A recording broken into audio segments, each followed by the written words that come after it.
¿Alguna vez te has preguntado a qué sabría la comida en la época de los romanos o en la Edad Media? A menudo idealizamos el pasado, imaginando banquetes fastuosos y sabores perdidos.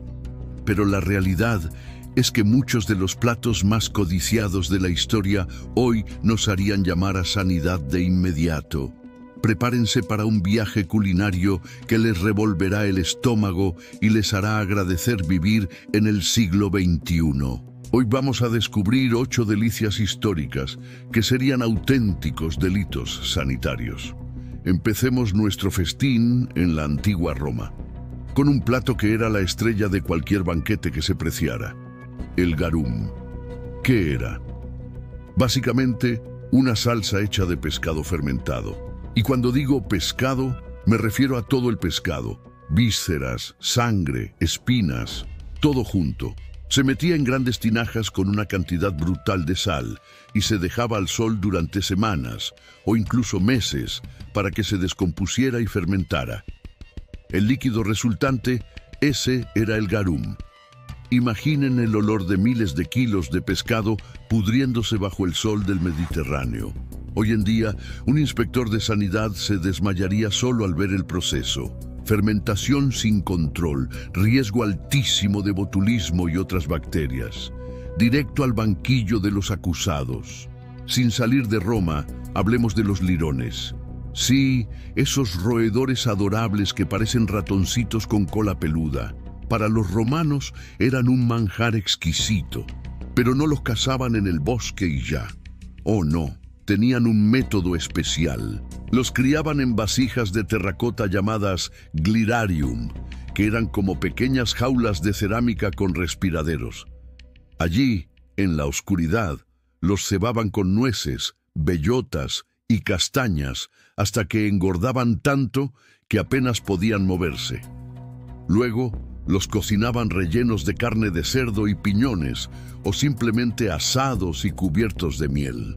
Aparte del evidente tema del bienestar animal, criar roedores en vasijas para consumo humano sin ningún tipo de control sanitario sería una invitación a todo tipo de enfermedades. Una auténtica pesadilla para la salud pública. Viajemos ahora a la Europa medieval, una época no precisamente famosa por su higiene. Aquí encontramos el cisne asado.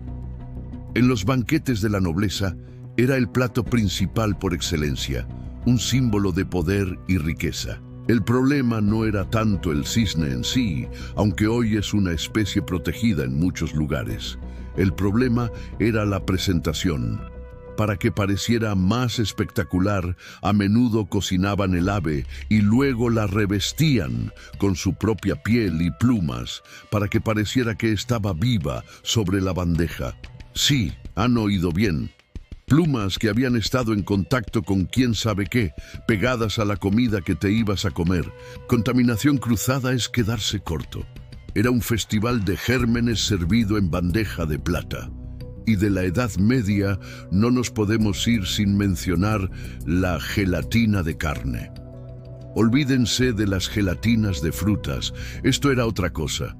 Se hacía hirviendo durante horas patas de ternera, cabezas de cerdo o cualquier otro trozo de animal con mucho cartílago y tejido conectivo. El colágeno se disolvía en el agua y al enfriarse solidificaba, atrapando trocitos de carne, huevo duro o lo que tuvieran a mano. El proceso, realizado en cocinas sin refrigeración y con una higiene muy dudosa, convertía este plato en un caldo de cultivo perfecto para bacterias. Una gelatina que no se mantenía a la temperatura adecuada podía convertirse en una bomba biológica en cuestión de horas. Ahora, un salto al siglo XVIII. ¿Les apetece un poco de helado? Suena bien, ¿verdad?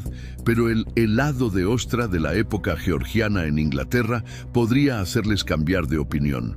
La receta combinaba ostras picadas y su jugo salado con crema, azúcar y yemas de huevo. Esta mezcla se batía y se congelaba. La combinación de marisco crudo con lácteos y huevos sin pasteurizar es, desde el punto de vista de la seguridad alimentaria, una locura. El riesgo de contraer salmonela o vibrio era altísimo. Era como jugar a la ruleta rusa con cada cucharada. Definitivamente, un postre que hoy estaría prohibidísimo. Volvamos a la carne. En el siglo XIX, en Estados Unidos, el aspic de tomate se puso muy de moda. Era como la gelatina medieval, pero con un toque moderno, zumo de tomate. Se mezclaba el jugo con gelatina y a menudo se le añadían trozos de apio, aceitunas o incluso marisco. El problema, de nuevo, era la falta de refrigeración. Estos platos se dejaban a temperatura ambiente durante horas en picnics y fiestas. Un aspic tibio es el paraíso para las bacterias. Hoy, la normativa sobre temperaturas de conservación de alimentos haría que cualquier cocinero que dejara un plato así fuera de la nevera se enfrentara a una multa considerable. ¿Qué tal algo de beber? En la Inglaterra victoriana, la leche no era la bebida segura y pasteurizada que conocemos hoy. Se la conocía como la tumba blanca por una buena razón.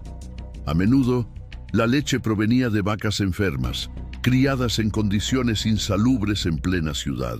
Para colmo, los vendedores sin escrúpulos la adulteraban para aumentar sus ganancias. Le añadían agua, a menudo contaminada, para aumentar el volumen. Para que pareciera más cremosa, le echaban tiza, yeso o incluso sesos de ternera machacados. Beber un vaso de leche en aquella época era arriesgarse a contraer tuberculosis, tifus o cólera. La pasteurización fue una auténtica revolución que salvó millones de vidas. Y para terminar nuestro banquete del horror, un plato que sobrevivió hasta bien entrado el siglo XX, la cabeza de ternera en caldero o tête de veau. Es un plato tradicional francés y aunque todavía se puede encontrar en versiones muy controladas, la forma tradicional de prepararlo sería impensable. Se hervía la cabeza entera de un ternero, a menudo con la lengua y los sesos dentro, durante horas hasta que la carne se desprendía del hueso. El proceso de limpieza de la cabeza era increíblemente difícil y el riesgo de que quedaran bacterias en los recovecos de los ojos, la nariz o los oídos era enorme. Manipular una cabeza de animal entera en una cocina moderna requeriría unos protocolos de higiene extremos que simplemente no existían. Y ahí lo tienen. 8 platos que nos demuestran que no todo tiempo pasado fue mejor, al menos en la cocina. La próxima vez que abran su refrigerador y vean esa comida fresca y segura, den las gracias a la ciencia, a la pasteurización y a esos héroes anónimos que son los inspectores de sanidad. Nos han salvado de muchos dolores de estómago y de cosas mucho peores. Espero que hayan disfrutado de este peculiar viaje gastronómico por la historia. Si les ha gustado y quieren descubrir más curiosidades como estas, no se olviden de darle a me gusta, suscribirse al canal y activar la campanita para no perderse ningún vídeo. Nos vemos en la próxima. Muchas gracias por acompañarme.